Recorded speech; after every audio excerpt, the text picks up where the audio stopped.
Ladies and gentlemen, welcome back to the League One transfer roundup. Today you find me in a foreign land, but we'll get on to more of that in a moment. It's not going to be the usual standard, but it's just for this week. It's either this or no transfer roundup, and I know you're desperate for the transfer roundup videos, but if you do want to enjoy today's video, please make sure to drop a like on there for me and subscribe to the channel as well if you are new. Let's try and go for 120 likes on this week's episode. Get your thoughts in as well down in the comment section down below. What is the signing of the week? It's not going to be including any business that has been done today on the Monday because, well, a lot of it won't have actually been announced yet. But let me just get all of the information up. AFC Wimbledon, I think at the time of recording, have actually done some transfer business, but it's not been updated, and obviously we'll bring you that in next week's episode. In terms of Barnsley, I think they're yet to do any incomings either. They obviously returned to pre-season training today. There's a picture of Jack Shepherd looking very doomy, very gloomy. He obviously wants to come back to Bradford City. We know though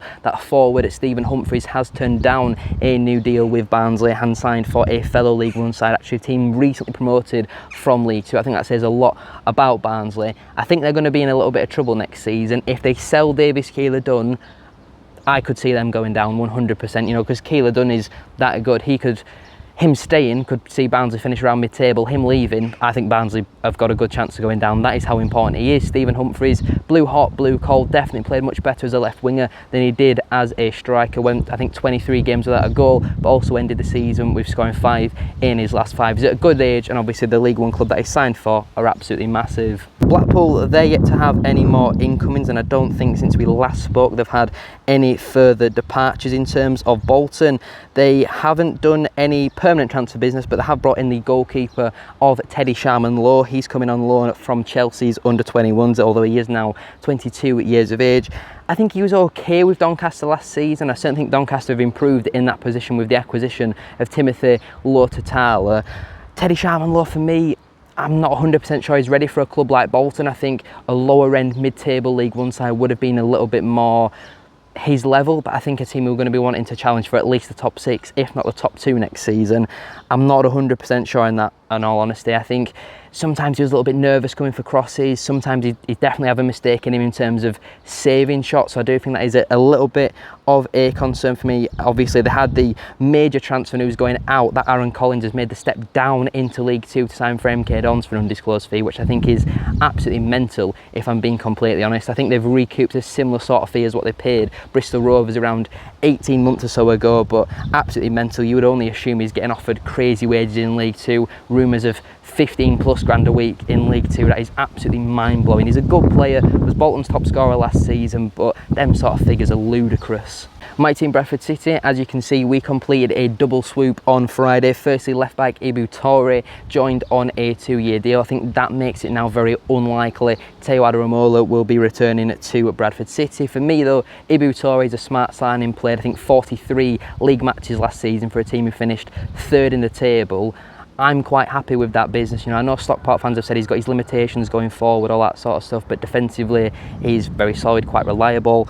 I think that's another smart addition for Bradford City. It's the sort of profile that we're looking for. We're clearly looking for a lot of experience in our defence, and I do think that it's a decent option for us. We also brought in Stephen Humphreys, as I just mentioned. He's come in from Barnsley. Hopefully if I face the sun it looks a little bit better, although I'm technically stood in the shade at this moment in time. Stephen Humphreys though has come in, 27-year-old. I think he's going to play in that left number 10 position to compete with Bobby Poynton. We've also got the likes of George Lapsley, who could maybe do a job in there as well. He might even get an opportunity as a striker. I think it all depends on who else that we bring in. I'm not sure Callum Kavanagh's ready to start 46 league games next season in League One, but we know he needs to play football to develop. Andy Cook, he's not going to be back until around October time as he continues to recover from that ACL injury, but they're two very, very good signings for Bradford City, especially Stephen Humphreys. I know he can blow hot and cold, but you play him in his best position as left winger, and I do think that will prove to be a really good signing for Bradford City, and there hasn't been any transfer outgoings yet from our point of view.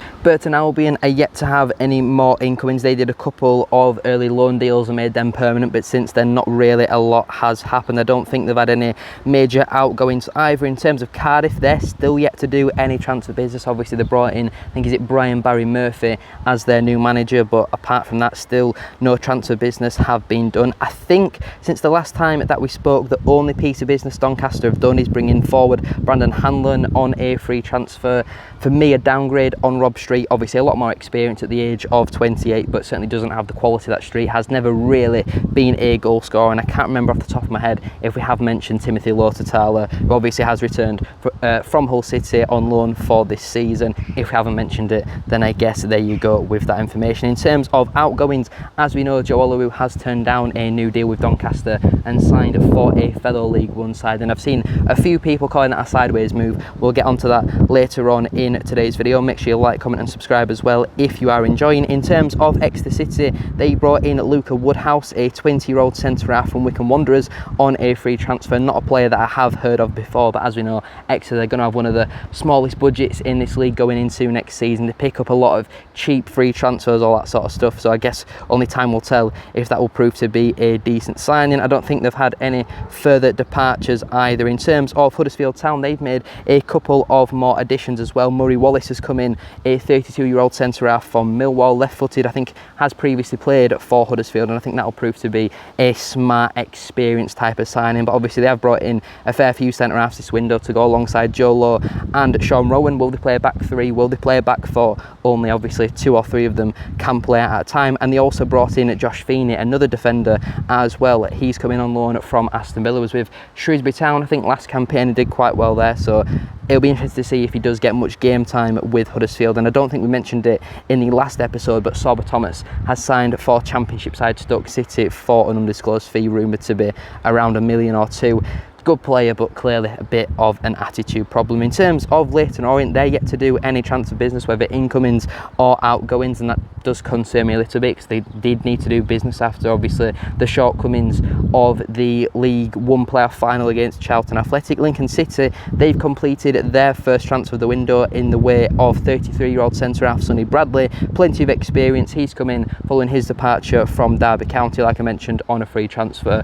Not an improvement on PAUDIE O'Connor, very similar type of defenders, but obviously Bradley has got a wealth more of experience under his belt as well, and I think that'll prove to be a pretty smart signing for Lincoln.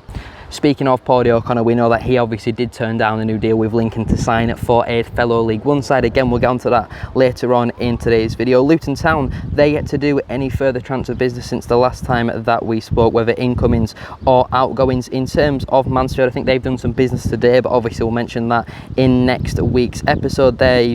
I think that we didn't mention James Gale, who has departed. I'm not sure if he turned down a new deal or he was mutually consented, but anyway, he's made the step back down into non-league with Altrincham, 23-year-old centre forward. I don't think he was ever really going to cut it at Mansfield. Northampton Town, they've done a little bit of business since we last spoke. Michael Jacobs returning to the club. He's coming on a free transfer from Chesterfield, now 33 years of age. Not entirely convinced by that signing. I don't see him playing much.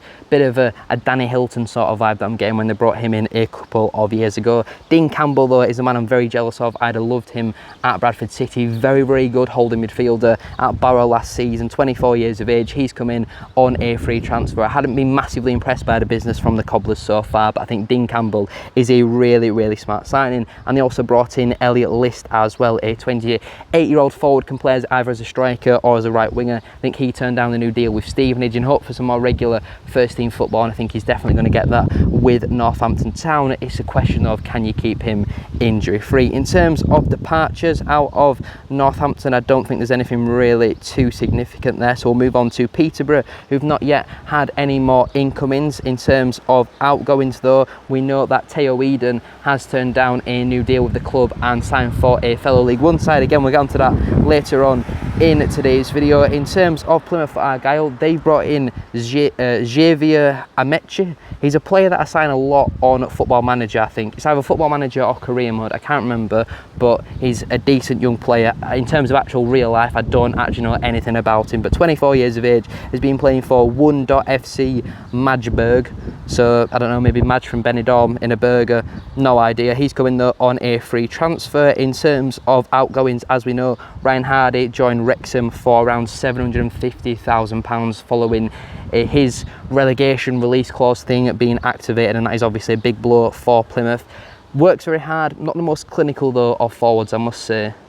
And midfielder Adam Randell has also joined Bristol City, made a step back up into the Championship for an undisclosed fee. 24 years of age, done very well with Plymouth over the last couple of years, but clearly he feels that he's too good to be playing in League One. And while Plymouth have recruited well so far, I like the appointment of Tom Cleverley. They are losing a lot of that.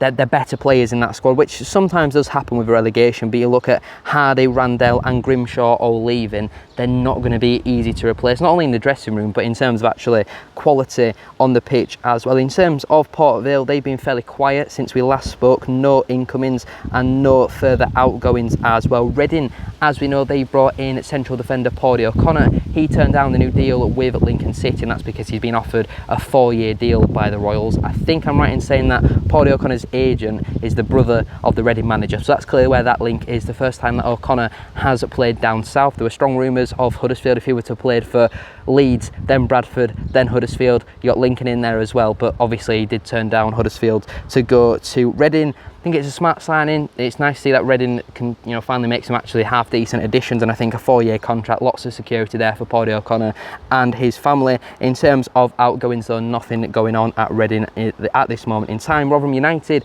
they've brought in midfielder Kean Spence. Out of him and Dean Campbell, I think Campbell's definitely the better of the two, but Kean Spence is still more than ready to be making that step up into League One. 24 years of age, central midfielder, comes in on a free transfer, turned down a new deal with Bowen. I do think that is a smart addition for Rotherham. They need to get a bit of youth, a bit of energy, some players with maybe a little bit of a point to prove, something that they've got that bit in between the teeth where they're ready to make that step up into League One, and Rotherham need to get these type of players in through the door, so I do think that could prove to be a smart signing. And goalkeeper Dylan Phillips has made a step up into the Championship with Hull City, which I know saw a fair few Rotherham fans actually raise their eyebrows at that one. In terms of Stevenage, I think the only bit of business they've done since we last spoke is they've brought in winger Phoenix Patterson, done very well with Fleetwood over the last couple of years. He's come in for an undisclosed fee, rumoured to be around £200,000, I do believe. So for a 24-year-old, clearly very talented. I think got around 10 or so assists last season, couple of goals in there. I think he's more than ready now to make that step up into League One, and clearly Stevenage feel that they are the right club to continue his development. And as we know, Elliot List turned down a new deal to sign for Northampton, and youngster Riley Mitchell is a 19-year-old goalkeeper who signed for Norwich City for an undisclosed fee.